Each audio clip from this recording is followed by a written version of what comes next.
क्या केशव मौर्य एक बार फिर से योगी आदित्यनाथ सरकार के खिलाफ बगावत करने जा रहे हैं? आखिर कौन है वो शख्स जिसका चेहरा भी केशव मौर्य अपनी सरकार में नहीं देखना चाहते?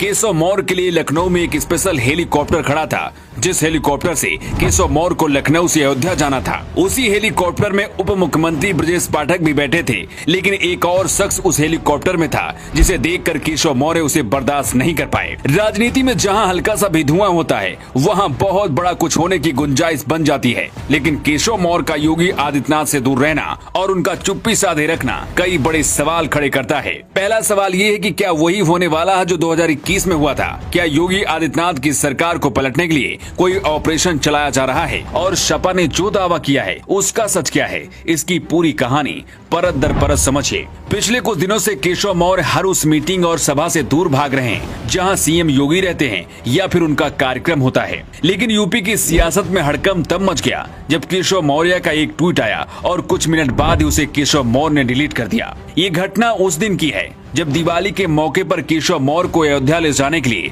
हेलीकॉप्टर उनका इंतजार कर रहा था। ठीक उसी समय केशव मौर्य ने अपनी सरकार के खिलाफ ही एक ट्वीट कर सियासी भूचाल ला दिया। दरअसल डायल 112 में काम करने वाली लड़कियां अपने वेतन बढ़ाने को लेकर धरने में थी। इसी पर एक रिपोर्ट को डिप्टी सीएम केशव प्रसाद मौर्य ने रिपोस्ट कर दिया। समाजवादी पार्टी इसी मौके की तलाश में थी और इसे मुद्दा बना दिया। समाजवादी पार्टी का कहना है कि केशव मौर्य जातीय जनगणना कराने के पक्ष में हैं, लेकिन सरकार के अंदर उनकी सुनी नहीं जा रही। यही वजह है कि वो बगावत करने को मजबूर हो रहे हैं। तो क्या सच में केशव मौर्य और सीएम योगी के बीच कुछ चल रहा है? इसे भी समझ लीजिए। पिछले 2 कैबिनेट की बैठकों में केशव प्रसाद मौर्य नजर नहीं आए। बात 31 अक्टूबर की है। लखनऊ के लोक भवन में कैबिनेट की मीटिंग थी। उसी दिन सवेरे रन फॉर यूनिटी कार्यक्रम में योगी आदित्यनाथ के साथ केशव मौर्य मौजूद रहे, पर कुछ ही घंटे बाद हुई कैबिनेट की बैठक में उनका इंतजार होता रहा, लेकिन केशव मौर्य वहाँ नहीं पहुँचे। उसी दिन कंगना रनौत की फिल्म तेजस का प्रीमियर शो भी रखा गया। इसमें मुख्यमंत्री के साथ सभी मंत्री आए, पर डिप्टी सीएम वहां मौजूद नहीं रहे।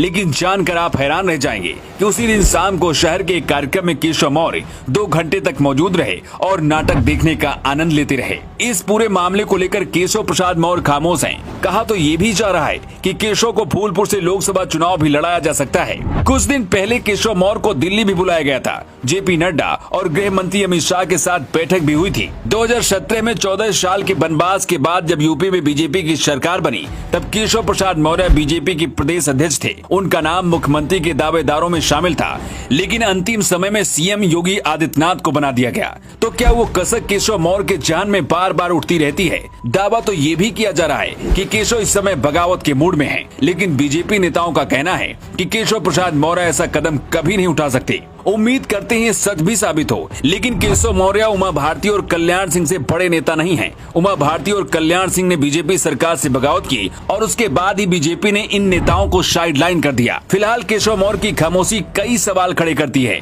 लेकिन आपको क्या लगता है? आप अपनी राय कमेंट बॉक्स में लिखकर बता सकते हैं।